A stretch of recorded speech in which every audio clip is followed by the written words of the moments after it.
Hi everyone, welcome to my YouTube channel. So this is Angelina. അപ്പോൾ നിങ്ങൾ ആദ്യമായിട്ട് ഈ വീഡിയോ കാണുന്നെങ്കിൽ തീർച്ചയായും സബ്സ്ക്രൈബ് ചെയ്യുക, അതേപോലെ ലൈക്ക് അടിക്കുക. സോ അപ്പോൾ ഈ വീഡിയോ തമ്മിൽ കണ്ട പോലെ എന്തൊക്കെയാണ് ബേസിക് സാധനങ്ങൾ ഒരാൾക്ക് ഡ്രോ ചെയ്യണമെങ്കിൽ, അല്ലെങ്കിൽ ഇപ്പോൾ നിങ്ങളൊരു ബിഗിനർ ആണ്, നിങ്ങൾക്ക് വരയ്ക്കണം, പക്ഷേ എന്തൊക്കെ ടൂൾസ് ഉപയോഗിക്കണം എന്നറിയില്ല. തീർച്ചയായും വീഡിയോ നിങ്ങൾക്ക് ഹെൽപ്ഫുൾ ആയിരിക്കും. അപ്പോൾ നിങ്ങൾ ഫുള്ളി ഈ വീഡിയോ കാണുക. അപ്പോൾ ഞാൻ ഈ വീഡിയോയിൽ ഫസ്റ്റായിട്ട് നിങ്ങളെ പരിചയപ്പെടുത്താൻ പോകുന്നത് ആരെയായിരിക്കും? അതെ, ഒബ്വിയസ്ലി നമ്മൾ വരയ്ക്കാൻ ഉപയോഗിക്കുന്നത് പെൻസിൽസ് ആണ്. അപ്പോൾ പെൻസിൽസിനെയാണ് ഞാൻ ആദ്യം നിങ്ങളെ പരിചയപ്പെടുത്താൻ പോകുന്നത്. ഞാൻ മെയിൻലി ഉപയോഗിക്കുന്നത് ഈ ഒരു പെൻസിൽസ് ആണ്. ഇതിൻ്റെ പേരെന്തായിരുന്നു? ആ, 6 ബിറ്റ് ഗ്രാഫൈറ്റ് മെറ്റ്. അപ്പോൾ ഈ ഒരു പെൻസിലാണ് ഞാൻ മെയിൻലി ഉപയോഗിക്കുന്നത്. ഫാബർ കാസലിൻ്റെ പെൻസിലാണ്. അപ്പോൾ ഞാൻ ഈ പെൻസിൽ യൂസ് ചെയ്യാന്നുള്ള മെയിൻ കാര്യം എന്ന് വെച്ചിട്ടുണ്ടെങ്കിൽ, നമ്മൾ ചിലപ്പോൾ ഗ്രാഫൈറ്റ് പെൻസിൽ ഉപയോഗിക്കുമ്പോഴത്തേക്കും ഈ ഒരു ഷൈനിങ് നമുക്ക് ഓരോ ആംഗിളിൽ നിന്ന് നോക്കുമ്പോൾ ഷൈനിങ് ആയിട്ട് തോന്നും. അപ്പോൾ അത് നമുക്ക് കളയാൻ വേണ്ടിയിട്ടാണ് ഞാൻ മെയിൻലി ഈ ഒരു പെൻസിൽ ഓർഡർ ചെയ്തത് കേട്ടോ. അപ്പോൾ ഈ പെൻസിൽ പ്രത്യേകത വെച്ചാൽ നമുക്ക് ആ ഒരു ഷൈനിങ് ഉണ്ടാവില്ല. അപ്പോൾ നമ്മൾ ഏത് ആംഗിൾ നോക്കിയാലും നമ്മുടെ ഡ്രോയിങ് നല്ല ക്ലിയർ ആയിട്ട് നമുക്ക് വ്യക്തമായിട്ട് കാണാൻ പറ്റും. അപ്പോൾ അത് അവിടെ ഞാൻ ഈ ഒരു പെൻസിൽ ഉപയോഗിച്ചേക്കുന്നത്. അത്യാവശ്യം ഞാൻ ഈ പെൻസിൽ ഉപയോഗിച്ച് ഒരു പരിവാക്കി തോന്നുന്നുണ്ട്. അതെ, അത്യാവശ്യം ഈ പെൻസിൽ ഉപയോഗിച്ചിട്ടുണ്ട്.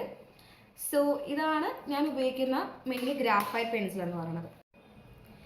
ഓക്കെ, അപ്പോൾ നെക്സ്റ്റ് നമ്മൾ ഈ പെൻസിൽ ഫാമിലി ആയിട്ട് അത് ചാർക്കോൾ പെൻസിൽസ് ആണ്.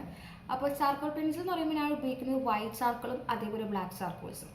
അപ്പോൾ ഞാൻ ബേസിക്കലി ഫസ്റ്റ് ഒരു ബിഗിനർ ആണെങ്കിൽ ലേണറായി തുടങ്ങിയപ്പോൾ ഞാൻ ബേസിക്കലി ഉപയോഗിച്ചത് എന്തായിരുന്നു ഈ ഒരു പെൻസിലായിരുന്നു. അപ്പോൾ പെൻസിൽസ് അല്ലെങ്കിൽ ഗ്രാഫൈറ്റ് പെൻസിൽസ് ആയിരുന്നു ഞാൻ മെയിനായിട്ട് ഉപയോഗിച്ചത്. പക്ഷേ നമ്മളത് പിന്നീട് മനസ്സിലാവും, നമുക്ക് ഈ കട്ട ബ്ലാക്ക്, ഞാൻ ഇടക്കാലേക്ക് ഈ കട്ട ബ്ലാക്ക് എങ്ങനെ വരച്ച് കിട്ടിയെന്നൊരാളേക്കും, അത് നമ്മളുടെ ഈ ചാർക്കോൾ പെൻസിലാണ്. നമുക്ക് റിഫ്ലക്ഷനോ യാതൊരു ടൈപ്പ് ഓഫ് റിഫ്ലക്ഷനോ ഒന്നുമില്ലാത്തൊരു പക്ക സാധനമാണ് ഈ ബ്ലാക്ക് ചാർക്കോൾ. അപ്പം ഞാനിപ്പോൾ ഉപയോഗിക്കുന്നത് ചാർക്കോൾ പെൻസിൽസ് ആണ്. ഗ്രാഫൈറ്റ് ഉപയോഗിക്കും ഇപ്പോൾ ടോൺ ചെയ്യാനോ അല്ലെങ്കിൽ സ്കിൻ ചെയ്യാനൊക്കെ ഞാൻ ഗ്രാഫൈറ്റ് പെൻസിൽ ഉപയോഗിക്കും. അപ്പോൾ ഞാൻ ഈ പിരികം ചെയ്യാനും അതേപോലെ ഹെയർ ഒക്കെ ചെയ്യാനും എനിക്ക് വളരെയധികം യൂസ്ഫുൾ ആയ ടൂളാണ് ചാർക്കോൾ പെൻസിൽ. അപ്പോൾ നിങ്ങൾ ഗ്രാഫൈറ്റ് മാസ്റ്റർ ചെയ്ത് കഴിഞ്ഞാൽ നിങ്ങൾ എന്തായാലും ചാർക്കോൾ പെൻസിൽ ട്രൈ ചെയ്ത് നോക്കാം. നിങ്ങൾക്ക് അടിപൊളിയായിട്ട്, അതൊരു ഷെയ്ഡിങ്ങിന് അടിപൊളിയായിട്ട് യൂസ് ചെയ്യുന്ന സംഭവമാണ് ചാർക്കോൾ പെൻസിൽ. സോ അപ്പോൾ ബേസിക്കലി ഞാൻ ഉപയോഗിക്കുന്ന ഒരു പെൻസിൽസ് എന്ന് പറഞ്ഞിട്ടുണ്ടെങ്കിൽ ഈ ഒരു പെൻസിൽസാണ്.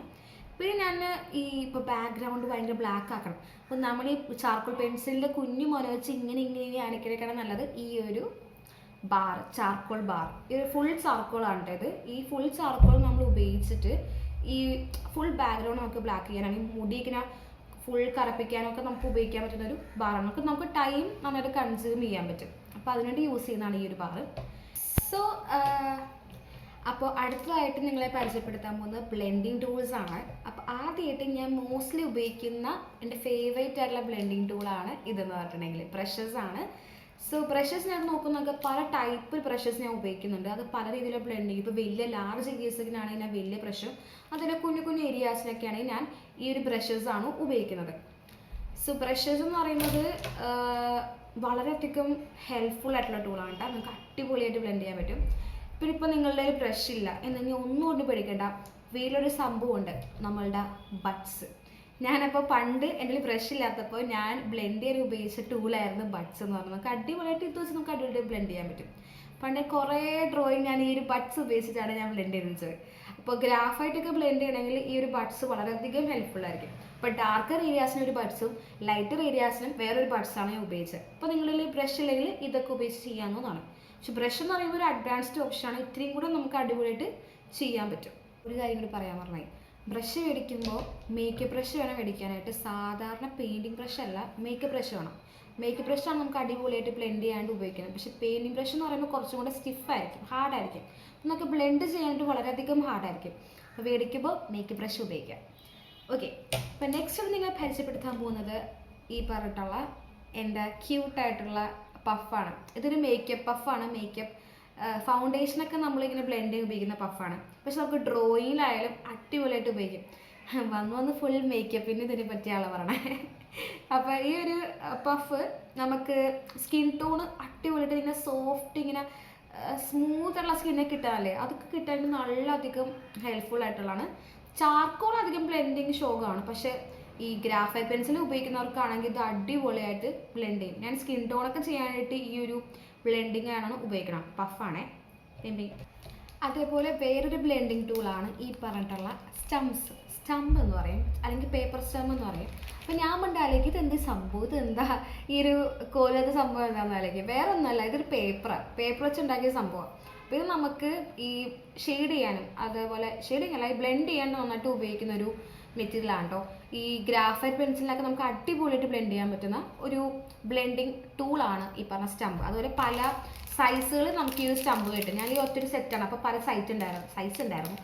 അപ്പോൾ ഞാൻ ഈ ഒരു ബ്ലെൻഡിങ് സ്റ്റമ്പിൻ്റെ സെറ്റാണ് മേടിച്ചേക്കുന്നത്. അതേപോലെ എൻ്റെ കയ്യിലിരിക്കുന്ന വേറൊരു ബ്ലെൻഡിങ് ടൂളാണ് ഈ ഒരു സ്പോഞ്ചസ്. ഇത് ഞാൻ യൂസ് ചെയ്തതാണ്, അതാണ്ട് ഈ കരിക്കട്ട കളർ എന്ന് പറഞ്ഞത്.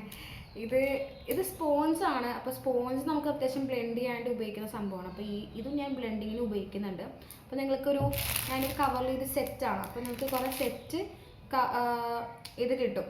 അധികം വിലയൊന്നുമില്ല ഇതിന്, എന്തോ 100 അങ്ങനെ എന്തൊക്കെയുള്ളൂ ഈ ഒരു സംഭവത്തിന്. അപ്പോൾ കറക്റ്റ് ഞാൻ ഡിസ്ക്രിപ്ഷൻ ബോക്സിലിടാം. അപ്പോൾ നിങ്ങളിത് ട്രൈ ചെയ്ത് നോക്കുക. ഈ ഒരു ബ്ലെൻഡിങ് ടൂളാണ്. പക്ഷെ ഇത് നിർബന്ധമില്ല. ഇപ്പോൾ നിങ്ങളിൽ ബ്രഷസ് ഉണ്ടെങ്കിൽ ഇത് നിർബന്ധമില്ല. ഇപ്പോൾ വല്ലപ്പോഴും ഉപയോഗിക്കാറുള്ളൂ. പിന്നെ ഞാൻ കൂടുതൽ തന്നെ ഫേവറേറ്റ് എന്ന് പറഞ്ഞാൽ ഈ പഫും ആ ഒരു ബ്രഷസാണ്. അപ്പോൾ നിങ്ങൾ അതുണ്ടെങ്കിൽ അത് യൂസ് ചെയ്ത് നോക്കാം. അപ്പം നമ്മുടെ ബ്ലെൻഡിങ് ടൂളിനെ പറ്റി ഏകദേശം കഴിഞ്ഞു. ഇനി നമ്മൾ അടുത്തായിട്ട് പറയാൻ പോകുന്നത് നമ്മളുടെ മായ്ക്കുന്ന സംഭവമായ റബ്ബറിനെ പറ്റിയാണ്. അപ്പം മെയിൻലി റബ്ബർ, നിങ്ങൾ നോർമൽ റബ്ബർ അതാണ് മെയിൻലി നമ്മൾ മായ്ക്കാൻ ഉപയോഗിക്കുന്നത്. അതല്ലാണ്ട് കുറച്ചും കൂടെ നമുക്ക് നമ്മുടെ ഡ്രോയിങ് അടിപൊളിയാക്കാണ്ട് ഉപയോഗിക്കുന്ന വേറെ കുറച്ച് റബ്ബേഴ്സ് ഉണ്ട്. ഒന്നാമത്തെ നമ്മുടെ നെഡബിൾ ഇറേസർ. അപ്പോൾ ഞാൻ ഇതിൻ്റെ സാധനങ്ങളെല്ലാം ഡിസ്ക്രിപ്ഷൻ ബോക്സ് ഇട്ടേക്കാം. അപ്പോൾ നിങ്ങളത് നോക്കിയാൽ നിങ്ങൾക്ക് കിട്ടില്ലെങ്കിൽ അത് നോക്കിയാൽ മതി. അപ്പോൾ ഇതെന്ന് പറഞ്ഞാൽ ലൈക്ക് ഒരു ക്ലേ പോലെ നമുക്ക് ഏത് ഷേപ്പ് വേണമെങ്കിൽ ബിൽഡ് ചെയ്യാം. അപ്പോൾ ഈ റബ്ബറിന് പ്രത്യേകത വെച്ചാൽ നമുക്ക് ഷെയ്ഡിങ് ചെയ്യാനായിട്ട് അവിടേക്ക് മായ്ക്കാൻ. ഇപ്പോൾ സാറിന് റഫ് റബ്ബർ ആണെങ്കിൽ നമ്മൾ കുത്തിപ്പിടിച്ച് വയ്ക്കുമ്പോൾ ഷെയ്ഡിങ് മൊത്തത്തിലേക്ക് പോകും. പക്ഷെ നമുക്ക് ഷെയ്ഡിങ് ലൈറ്റ് ആക്കണം. അതിന് നമ്മൾ ഉപയോഗിക്കുന്നതാണ് ഈ ഒരു നെഡബിൾ റബ്ബർ. അപ്പോൾ ഈ ഒരു ഇറേസർ, റബ്ബർ എന്ന് പറയുന്നത് ഇറേസർ. അപ്പോൾ ഒരു നെഡബിൾ ഇറേസർ നമുക്കിങ്ങനെ ഈ നമുക്കിങ്ങനെ ഓരോ പോയിന്റ് ആക്കിയിട്ട് ഈ ഒരു സ്കിന്നിൻ്റെ എവിടെയും ഡാർക്ക്നെസ് ഉണ്ട് നമുക്കത് കുറക്കണം എന്നുണ്ടെങ്കിൽ നമുക്ക് ഈ ഒരു റബ്ബർ അല്ലെങ്കിൽ ഈ ഒരു ഇറേസർ ഉപയോഗിക്കാം. നമുക്ക് കുത്തി അവിടെയൊക്കെ ഉപയോഗിക്കാം. കുഞ്ഞു പോയിന്റ് കളഞ്ഞാൽ മതി ആ ഒരു ചെയ്യാൻ. പിന്നെ ഷെയ്ഡിങ് ലൈറ്റ് ആക്കാൻ നമുക്ക് ഉപയോഗിക്കുന്ന ഒരു അടിപൊളി, ഞാൻ എപ്പോഴും ഉപയോഗിക്കുന്ന ഒരു ടൂളാണ് ഈ ഒരു നെഡബിൾ ഇറേസർ. അപ്പോൾ അടുത്തതായിട്ട് ഞാൻ നിങ്ങളെ പരിചയപ്പെടുത്താൻ പോകുന്നത് ഈ ഒരു ഇലക്ട്രിക്കൽ ഇറേസറാണ്. അപ്പോൾ റബ്ബറിനെ കൊടുത്ത് ഞാൻ ഏറ്റവും കൂടുതൽ ഉപയോഗിക്കുന്ന ഒരു വേറെ ടൂളാണ്. അതേപോലെ നിങ്ങൾ ബിഗിനേഴ്സ് ആണെങ്കിൽ നിങ്ങൾക്ക് ഇങ്ങനെ പോയിന്റ് നല്ല അടിപൊളിയായിട്ട് മായ്ക്കാനായിട്ട് ഉപയോഗിക്കുന്ന ഒരു ടൂളാണ് ഈ ഒരു ഇലക്ട്രിക്കൽ ഇറേസർ.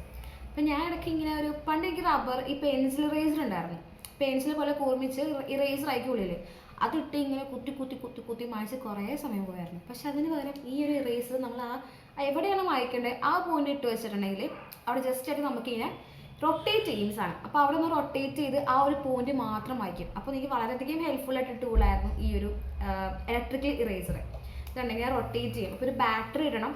ബാറ്ററി ഇട്ടിട്ടാണ് ഈ സാധനം ബാറ്ററി ഇടണം. അപ്പോൾ ഈ ഒരു സാധനം ബാറ്ററി ഇട്ടിട്ടാണ് വർക്ക് ചെയ്യണത്. അപ്പോൾ നിങ്ങൾക്കിത് കിട്ടാവുന്നതാണ്. അപ്പോൾ ഇലക്ട്രിക്കൽ ഇറേസർ നല്ലൊരു ടൂളാണ്. സോ അടുത്ത ഈ ഇലക്ട്രിക്കൽ ഇറേസറിൻ്റെ ഒപ്പം നമുക്ക് കൂടെ മേടിക്കേണ്ട സംഭവമാണ് ഇതിൻ്റെ റബ്ബർ സെറ്റ് എന്ന് പറയുന്നത്. അപ്പോൾ ഇതിന് ചെറുതും ഉണ്ട്, അതുപോലെ വലിയ റബ്ബർ സെറ്റ് ഉണ്ട്. അതുപോലെ ഫിറ്റ് ചെയ്യാനുള്ള ഒരു പ്ലാസ്റ്റിക് കൊത്ത് മെറ്റീരിയൽ ഉണ്ട്. അപ്പം ഞാൻ മെയിൻലി മനസ്സിലാവും ഈ ഒരു ചെറിയ റബ്ബറാണ് കൂടുതൽ യൂസ് ചെയ്തേക്കുന്നത്. അപ്പോൾ വലുതും നമുക്ക് യൂസ് ചെയ്യാം, അതുപോലെ ചെറുതും നമുക്ക് യൂസ് ചെയ്യാം. ഓക്കെ, സോ നമ്മൾ വീഡിയോ ഒരു എൻഡിലോട്ട് എത്തിക്കൊണ്ടിരിക്കുകയാണ്. അപ്പം ഞാൻ നിങ്ങളെ ലാസ്റ്റ് ബട്ട് ദ ലീസ്റ്റ് എന്ന് പറഞ്ഞിട്ട് ഈ ഒരാളെയും കൂടി കാണിച്ചു തരാം. ഇതാണ് നമ്മളുടെ ഫിക്സിറ്റി സ്പ്രേ. അപ്പോൾ നിങ്ങൾ ഡ്രോയിങ് ചെയ്ത് കഴിഞ്ഞിട്ട് ആൾക്കാർ തൊട്ട് അല്ലെങ്കിൽ കൈ കൊണ്ട് അറിയാണ്ട് പിടിച്ച് നമ്മുടെ ഡ്രോയിങ് ഇതേപോലെ ഇങ്ങനെ മെനകേടായി പോകാൻ ചാൻസ് ഉണ്ട്. ഫുൾ സ്മഡ്ജായി പോവും, അല്ലെങ്കിൽ നമ്മുടെ ഫിംഗർ പ്രിൻറ്റ് മൊത്തത്തിൽ ആ ഒരു പേപ്പറിൽ വന്നാൽ അത് മെനകേടായി പോകും. നമ്മൾ അത്രയും കഷ്ടപ്പെട്ട് വരച്ചിട്ടത് മൊത്തത്തിൽ ബാഡായി പോകും. അപ്പോൾ അതിന് നമ്മൾ അത് പ്രിവെൻറ്റ് ചെയ്യാനായിട്ട് ഉപയോഗിക്കുന്ന ഒരു സംഭവമാണ് ഈ ഒരു ഫിക്സിറ്റി സ്പ്രേ. അപ്പോൾ നമ്മൾ ഡ്രോയിങ് കഴിഞ്ഞിട്ട് ഈ ഒരു സ്പ്രേ ഫുള്ളി അങ്ങോട്ട് ഒരു വാർണിഷ് പോലെ അടിക്കുക. അപ്പം നമുക്ക് ഈ നമ്മുടെ ഡ്രോയിങ്ങിനെ പ്രിസർവ് ചെയ്യാനോ അതിനെ നമുക്ക് പ്രൊട്ടക്റ്റ് ചെയ്യാനോ പറ്റുന്ന ഒരു സ്പ്രേ ആണ് ഈ ഒരു ഫിക്സിറ്റി സ്പ്രേ. അപ്പോൾ നിങ്ങളുടെ കയ്യിൽ എന്തായാലും വേണ്ട ഒരു സംഭവം കൂടിയാണ് ഈ ഒരു സ്പ്രേ എന്ന് പറയുന്നത്. അപ്പോൾ ഏത് ഡ്രോയിങ് ആയാലും നിങ്ങൾക്കത് സേഫായിട്ട് വെക്കാൻ പറ്റും. അപ്പോൾ തീർച്ചയായും ഈ ഒരു സംഭവം മേടിക്കാം. ഓക്കെ, സോ സോ നിങ്ങൾക്ക് വീഡിയോ ഇഷ്ടപ്പെടുമെന്ന് വിചാരിക്കുന്നു. അപ്പോൾ ഞാൻ ഈ വീഡിയോയിൽ ബേസിക് ആയിട്ട് എന്തൊക്കെ സാധനങ്ങളാണ് ഇനി ഉപയോഗിക്കുന്നത് എന്നുള്ളൊരു വീഡിയോ മാത്രം ഇട്ടത്. പക്ഷേ ഇതിൻ്റെ യൂസേജ് ഞാൻ വേറൊരു വീഡിയോ ഇടുന്നതായിരിക്കും. അപ്പോൾ നിങ്ങൾ ഇത് കഴിഞ്ഞ് തീർച്ചയായും ആ ഒരു വീഡിയോയും കൂടി കാണാം. അതിൽ ഞാൻ ഈ ബ്ലെൻഡിങ് ടൂളിൻ്റെ കൂടുതലും കൂടെ എങ്ങനെ ബ്ലെൻഡിങ്ങും അതിൻ്റെ ഏതൊക്കെ തമ്മിലുള്ള ഒരു കമ്പാരിസൺ അത് ഞാൻ എന്തായാലും ചെയ്യുന്നുണ്ട്. അപ്പോൾ നിങ്ങൾ ആ വീഡിയോ കൂടി കാണാം. സോ ഈ വീഡിയോ കണ്ട എല്ലാവർക്കും താങ്ക് യു. അപ്പോൾ നിങ്ങൾക്ക് ഇഷ്ടപ്പെടും ചോദിക്കുന്നു. അപ്പോൾ നിങ്ങൾക്ക് എന്തെങ്കിലും ഡൗട്ട്സ് ഉണ്ടെങ്കിൽ ഈ ഒരു കമൻറ്റ് സെക്ഷനിൽ ചോദിക്കാം. അതിന് അടുത്ത വീഡിയോയിൽ ക്ലാരിഫൈ ചെയ്യുന്നതായിരിക്കും. So again thank you for watching. അപ്പോൾ ഈ വീഡിയോ കണ്ടതെല്ലാവരും ഇഷ്ടപ്പെട്ടെങ്കിൽ സബ്സ്ക്രൈബ് ചെയ്യുക, അതേപോലെ ലൈക്ക് അടിക്കുക. Thank you.